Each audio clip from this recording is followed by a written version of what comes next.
With untapped oil reserves and strategic partnerships, Guyana is poised for an economic transformation that could lead to unprecedented wealth in 5 years. The nation's newfound oil wealth, combined with a robust plan for sustainable development, promises to revolutionize its economy. In this video, we will look at ways Guyana plans to get insanely rich in 5 years. Let's start. Guyana, a country in South America, sits on the coast near the Atlantic Ocean.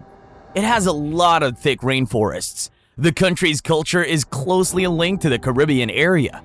The main city, Georgetown, is famous for its old British-style buildings, like the tall wooden St. George's Anglican Cathedral. About 758,000 people live in Guyana, making it one of the smallest countries in South America. Even though it's not very big, it's not very rich either. Some people consider it to be a middle-income country, but it's also known as one of the poorest places in the Western Hemisphere. Guyana's economy is growing fast, one of the quickest in the world. In 2021, its economy got bigger by 19.9%, which is a lot.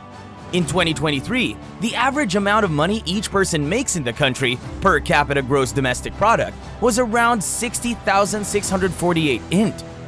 Over the last 10 years, the economy has been growing by about 4.2% each year on average.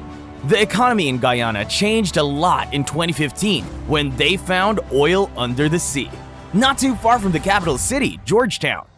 They're planning to become the richest city in South America within the next 5 years, which is quite a big goal. It's pretty surprising, right? Just a few years ago, the country was not very advanced and not making much progress. Things have changed a lot since then. Guyana's history is quite interesting.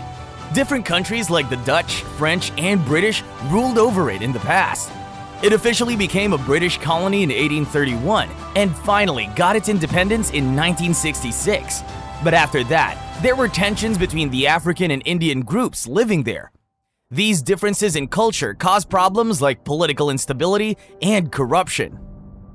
In 2015, a founder army general named David Granger won elections and ended the rule of the Indian-dominated People's Progressive Party. Granger wanted to stop corruption and divisions based on race.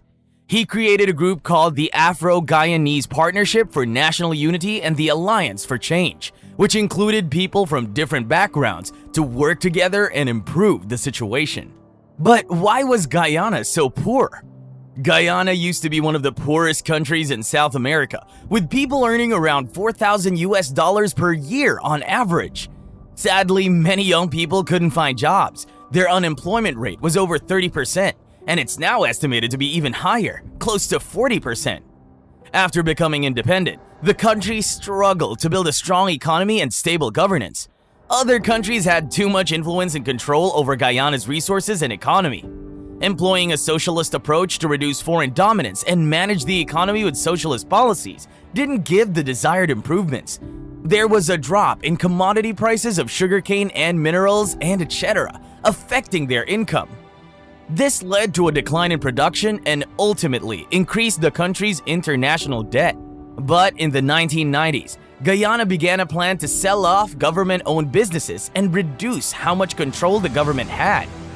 In the early 2000s, they managed to get foreign investment in farming, forestry, mining, and oil. But even with these improvements, Guyana still had problems. There weren't enough skilled workers. The roads and buildings weren't very stable, and they owed a lot of money to other countries. Thankfully, a major supporter, the Inter-American Development Bank, forgave Guyana's debt in March 2007. Why Guyana is developing? Guyana's economy, which has been struggling for a long time, got a huge boost in 2015 when they found a lot of oil deep under the sea, not too far from Georgetown. This oil discovery changed everything. By the end of 2020, they had found 17 more oil fields in the same area. They expected that by 2025, they would be able to produce around 750,000 barrels of oil every day from these fields. The company, Exxon, which found the oil, teamed up with Guyana, and they started getting oil from the first field they discovered in December 2019. This new oil production was expected to help the country's economy grow even more, and the people there were hoping for a much better quality of life. How the nation plans to get rich in 5 years. Recently, Guyana has set an ambitious goal to improve its economy and become more prosperous within the next 5 years. After witnessing Venezuela's economic decline over the oil curse in the past 5 decades, the country devised strategies to prevent a similar fate. Firstly, Guyana has established a sovereign wealth fund, implementing rigorous regulations for managing oil revenue through careful saving and expenditure practices. The country plans to divert oil revenue into productive investments that will create jobs for residents and boost the economy. They're embarking on infrastructure development projects. One of their significant initiatives focuses on harnessing hydroelectric power. Guyana, often referred to as the land of many glasses of water, envisions transforming this abundant natural resource into a reliable energy source by constructing a dam at the confluence of the Amaila and Curebrong rivers. This venture, known as the Amaila Falls Hydroelectric Project, is set to yield 165 megawatts of power, supplying up to 70% of the country's electricity and serving the major cities of Georgetown and Linden. Additionally, Guyana plans to establish a gas-fired power plant with a capacity of 300 megawatts, along with a facility for natural gas liquids in Wales, West Bank Demerara. Several other projects are also in the pipeline, including the construction of the Demerara Harbor Bridge, which holds the distinction of being the world's longest floating bridge. The ambitious proposal to build a deep-water harbor port in Guyana's eastern region has gained renewed interest and support from the Middle East. This port development holds the potential to benefit not only Guyana, but also its neighboring countries such as Brazil, Suriname, and French Guyana by offering improved access to the Atlantic Ocean. Among the array of projects, another noteworthy endeavor involves the construction of a 150-room hotel and casino in Berbice. This modern facility aims to offer the same high-quality amenities found in developed regions. Completion of this advanced establishment is projected to take place by December 2024. Guyana is making strides in sustainable energy with the Guyana Solar Farms project.